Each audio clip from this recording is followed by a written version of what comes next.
Thanks for coming back to join me for another video. In this video, we are taking a look at these new MHW-3BOMBER Yu Series espresso tools. Just like with all my product review videos, MHW-3BOMBER kindly sent me these products for free to review, to check out, to use, and to share with you guys. However, they're not paying me for this review, and they don't get to see it before you do. I did do a previous review on some MHW-3BOMBER espresso tools that I'll have linked here for you to check out if you want to check out that video as well. I'm going to start by talking about my favorite tool of this group, the Cyclone style needle WDT tool. I know there's been a lot of different thoughts recently about distribution and WDT and whether you should do it or you shouldn't do it and how that impacts your espresso extraction. I think it depends on, what you're using, right? Like it depends on if you're dosing directly into a portafilter. It depends on if you want to use a blind shaker or not. It depends on the grinder, and all those things play a role in how, distributed and broken up and clump free that coffee is. Even though I do use a blind shaker and enjoy using it, and it does a very nice job of evenly sort of homogenizing and distributing the grounds, I still do find myself wanting to use a WDT just to kind of do a final sort of needle distribution of everything, make sure there are no clumps that I'm not, visibly seeing, and just make sure everything is sort of even before tamping. So I have been utilizing this since they sent it to me, and I really do enjoy it and like it, and I think it does a really nice job of evenly distributing and getting sort of a nice even sort of crop circle kind of look of lines where the needles have gone through that you can see. The way they have these needles sort of set up on here is so that every basically 1.5 millimeters, they're separated in a ring as you are, pressing this into the coffee and distributing everything. It does have these nice magnets built into here so that it sticks onto your portafilter and it doesn't really go anywhere. It is kind of a heavy thing, so it doesn't like stick super great. Not that you'd be holding it upside down like this anyways, but you can see that there are magnets in there that do a nice job. The other thing that's nice about this is it is depth adjustable. So depending on the depth of your portafilter basket, you can loosen these little lock screws here and you can basically change how far down these needles go into your portafilter. For me, I primarily use an 18-gram basket, and I have found that I basically have to have this all the way down and locked in the lowest position to get down towards the bottom of the basket without touching the bottom of the basket, and it gets within about a millimeter or so, maybe less, half a millimeter or so of the bottom of the basket. So for my scenario, that works well, but it would just depend on, what depth basket you have and how far down you want to go with your needle distribution. But that's all, personal preference based off what you're doing and what you're utilizing for a portafilter basket. I think it's $75 US. It's a little bit on the pricey side, but it does seem to be made very nicely. I haven't had an issue with it. I like the adjustable depth on it, and overall, I think it's a nice product, and I have really enjoyed using it. Now, I'm not 100% sure why they've titled this the Infinite Distribution Tool. Obviously, any distribution tool you can spin infinitely in a portafilter, and the adjustment depth here is not infinite. So I don't really know where the name Infinite comes from in their naming of this particular distribution tool, but regardless, that's what they're calling it. I gotta say, it works fine. It works just like any other distribution tool. I do like the more sort of rounded bottom instead of some of the hard angular edge you see on some other distribution tools. I honestly don't use a distribution tool all that much. Once I've dosed into the portafilter, I've done my WDT, the coffee bed's looking good, I go straight from there to tamping. I know there are some schools of thought that distribution tools put a little bit of an uneven top layer of pressure on the coffee puck before you tamp. And it's also a step that I've just never really noticed having that much of a benefit from, especially with new, tampers that are self-leveling and things like that. I've sort of, gone away from using a distribution tool over the last several years. But some of you out there may still, like using them, and obviously companies are still making them. I think this does a fine job when it comes to distributing the top of the coffee and making the coffee bed flat. I just don't like the aesthetics of this particular one. It's pretty heavy on their branding on both sides. It's got the MHW-3BOMBER logo, which is pretty obvious and large. It does have this nice sort of rubber grip around the outside, which makes it easy to turn and adjust, so that's nice. But it's got a ton of writing and this sort of like race car design on the inside inside of the top of the distribution tool, which I find to be a little odd because the rest of their branding sort of seems almost military-esque and has like the airplane logo on it. So having this like sort of race car wheel, it almost looks like a Porsche like GT3 race car wheel or something like that.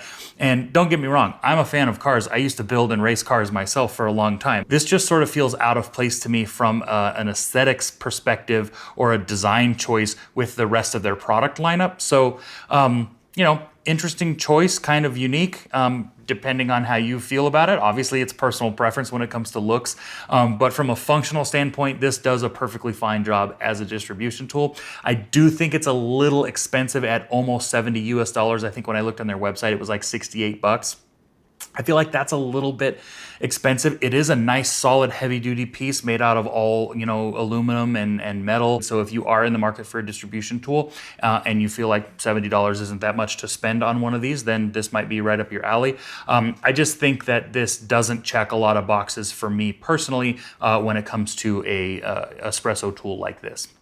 So the next thing here we have is their dosing ring, and I am happy to see the improvements they made to this dosing ring versus some of their older dosing rings. I've always had a problem with dosing rings that have an inner lip on them. So they sit over the portafilter and have a lip not only on the outside, but also have a lip or a ridge on the inside, which in previous years when I would do, you know, WDT by hand with a dosing funnel on, when you pull the funnel off, it would leave a ring of coffee, like a gap, you know, in the coffee bed, a ring around the inside edge of the portafilter basket, and then you've got to kind of go back and redistribute that coffee along the edge. They've removed that inner lip and it sits very nicely on a portafilter. You'll notice that there are no magnets visible on the bottom of this ring here, and that's because they are sort of built into the rubber grip that goes around the outside. So as you can see right there, there's a whole host of magnets there around the outside, and they just go in here and sort of lay up against the bottom edge. And overall, it does a really nice job. They're not super strong magnets, so that's probably why they have a lot of them in this ring here, but it does do a nice job and it does sit on a portafilter and magnetize to it. I don't think you really need a dosing funnel to be any stronger than that. That does a perfectly fine job. You know, that's not going anywhere. At around $30 US, I do think, again, it's a little pricey for a dosing funnel, but again, it is nicely built, it looks cool, and it does a good job. So, you know, I think that sort of boils down to what you're willing to spend and your personal preferences when it comes to something like this. I do sort of feel like I've noticed a trend with the MHW-3BOMBER stuff as they've sort of gotten a little bit more popular. Their prices have gone up a little bit, so I don't think they're quite as good of bang for your buck value as they used to be, but I do think the products are still nicely made. Their quality seems to be getting better and better with every product they release. So I guess, you know, obviously the price is gonna go up. The tamp station, or portafilter holder as they're calling it, does exactly what it sounds like it would do. It will hold your portafilter in here while you're doing your distribution or your dosing or your tamping, you know, and it does a nice job. It's a solid piece of aluminum. It's got a nice rubber pad on the bottom and this rubber grip on the side, and also this rubber insert on the top here. It also has an adjustable height here, so depending on, you know, where the handle of your portafilter comes out and makes contact with that, it's got like a little spring-loaded support there, so you can sort of get that leveled out for whatever portafilter you're using. I did notice that this doesn't perfectly fit all portafilters. Obviously, portafilters come in many different, you know, design styles, and this is designed for 58 millimeter portafilter. I actually don't know if they have one for a smaller portafilter, but you know, portafilters are designed differently, the way the handles come out of the side of the basket and that sort of stuff. I did notice that with my Normcore portafilter, I had to take this little support piece off here all the way and take the little locking collar off and then thread the support all the way back in as far as it would go, as low as it would go, to be able to get my Normcore basket to sit flat in here. But the other portafilters I have, like this Turin one here or the MHW-3BOMBER one, fits in here nicely. So you have some height adjustability with it there to get it dialed in for your specific portafilter. I think it's a little pricey, again, like we've talked about with all these, I think it's a little pricey at $53 US, but you know, depending on your budget, you know, your price point for something like this, how you feel about the aesthetics of it, the design, if it fits in with the rest of the aesthetics of your, you know, home espresso bar setup, then maybe this is something to you that's worth spending that much money on. So one of the other things that MHW-3BOMBER sent me is their new coffee canister. I think overall it's just like all their other products, it's made very nicely. It's got a nice stainless steel insert in it here, and it's got a one-way valve for your coffee to be able to degas. It does have a humidity gauge on here, which is kind of cool that I haven't seen in any other coffee storage canisters. That's not something I'm personally all that concerned about. Where I live here in Arizona is pretty dry overall most of the year, so humidity and moisture and things like that isn't an issue for us.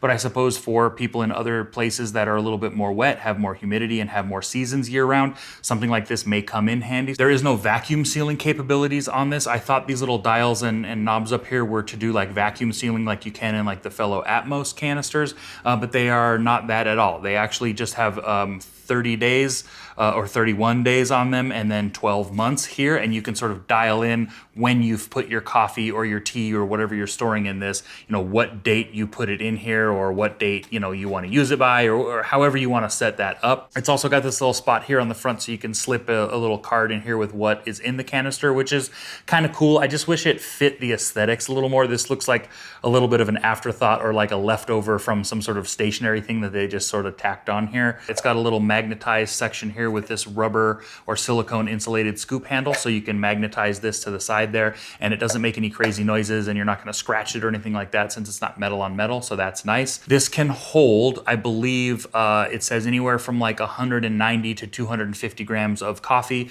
depending on the size of the coffee bean, the varietal, the roast level, that sort of stuff would dictate how much. I'm a big fan of the fellow Atmos cans. I like the vacuum control. Again, the humidity, control or humidity readout to me is not a big deal, so that doesn't bother me that I don't have something like that here on the Atmos. And for me, I just like the overall little bit more minimal sort of design. It fits me and my personal preferences a little bit better. Again, everything boils down to personal preference.